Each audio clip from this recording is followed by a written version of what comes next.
What's up guys, welcome back to another video. Today it has our Friday night SmackDown recap.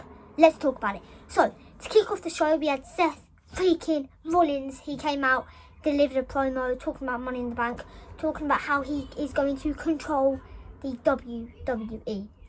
Then we had Solo Sikoa and Jake Fatu and JC Mateo come out, and that's like the powerhouse of SmackDown versus the powerhouse of Raw. It was insane. Like, these two faced off and it was mad. Braun Breaker and Jake Fatu faced off and you could feel the tension. It was insane. I've got to give it a crown there, and we'll put the lives up here, but that is a crown, definitely. And then actually we had Jey Uso come out and attack the Bloodline.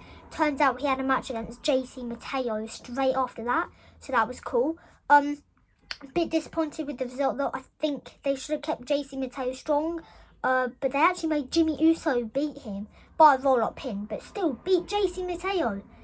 I'm going to lose a life for that. Listen, I like Jey Uso, but losing someone like JC Mateo, it just doesn't work for me. I just don't see that being realistic at all.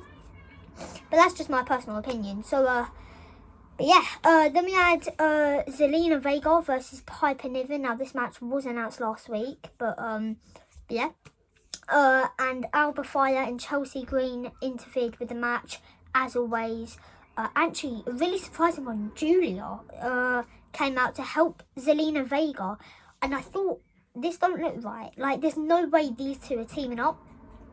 She helped Zelina Vega win and then turned on Zelina Vega and held up the United States Championship. Now, I see her being the next Women's United States Champion, whether that be at Saturday night's main event in July, Night of Champions in July, SummerSlam in August. I don't know. Anytime, any place, anywhere. Giulia will be your next Women's United States Champion. So, then we had LA Knight came out. He had a match against Aleister Black, but he delivered a promo first talking about the Money in the Bank. And obviously, we all know Seth Rollins wants to win that Money in the Bank briefcase. So anyone standing in his way about Money in the Bank is not going to end well for them. So we're halfway through the match against Aleister Black. Seth Rollins came out and attacked LA Knight. Now, I am the biggest Seth Rollins fan currently. I'm going to give that a heart. Give that a crown, because I just love him and he keeps coming out and it's fantastic. I love to see him on TV. Seth Rollins came out and attacked LA Knight, meaning LA Knight won by DQ. And then we had a little face-off between Aleister Black and Seth Rollins. It was quite nice to see, actually. So I'm going to give that another crown. I see that being a future rivalry, especially when Seth Rollins will eventually win the World Heavyweight Championship at SummerSlam.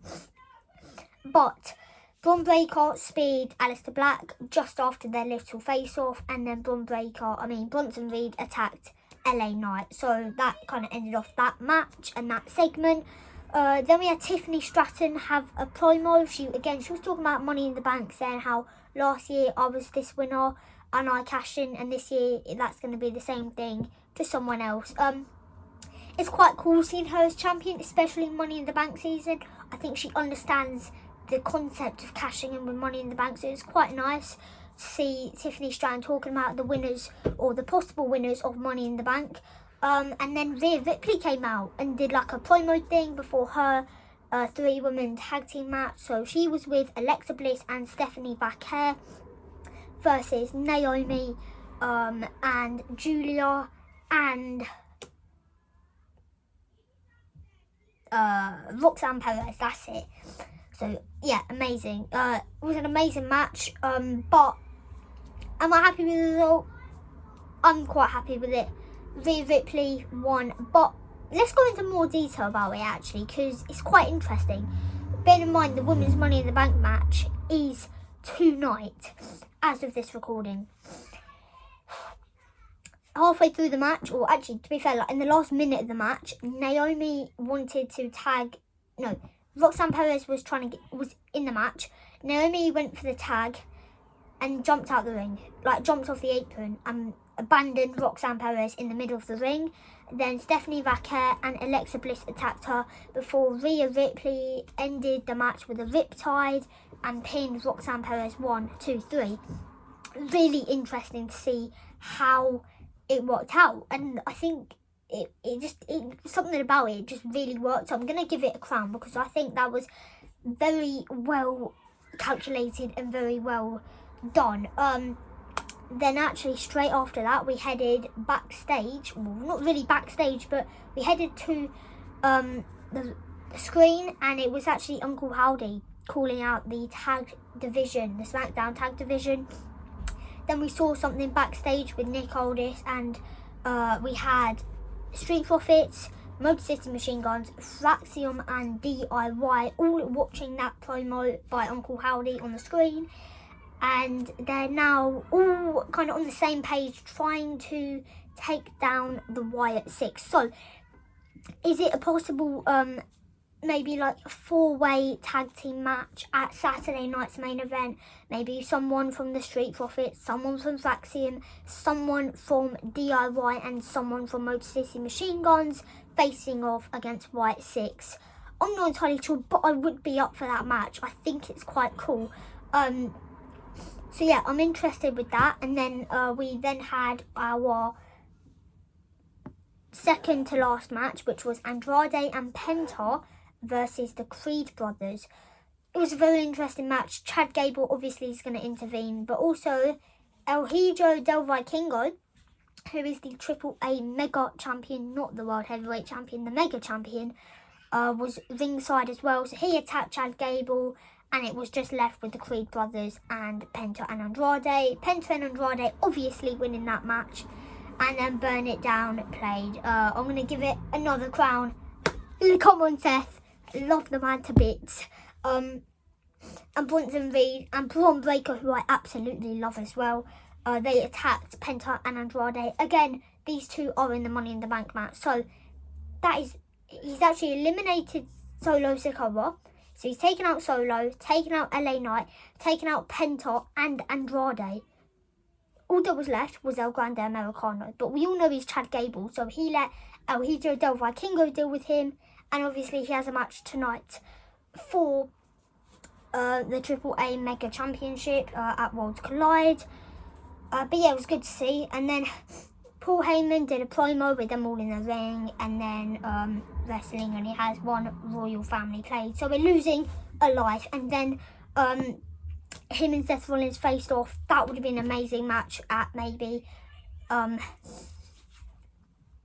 in a Cell, Bad Blood. I think that's the next pay-per-view. Or even clashing at Paris, just straight after SummerSlam. So that'd be a cool match to see. So I'm going to give that a crown, because that'd be a cool match to see. So I think we're on 5 now. We're going to get a lot more. Then Jey Uso appeared. So we're going to lose a life. I've also messed up the camera. My bad. And then we had Seth Rollins and his faction leave the ring, because now it's just Cody and Jey Uso for the Money in the Bank main event, which is tonight as well, against John Cena and Logan Paul, who actually came out of nowhere to attack them both.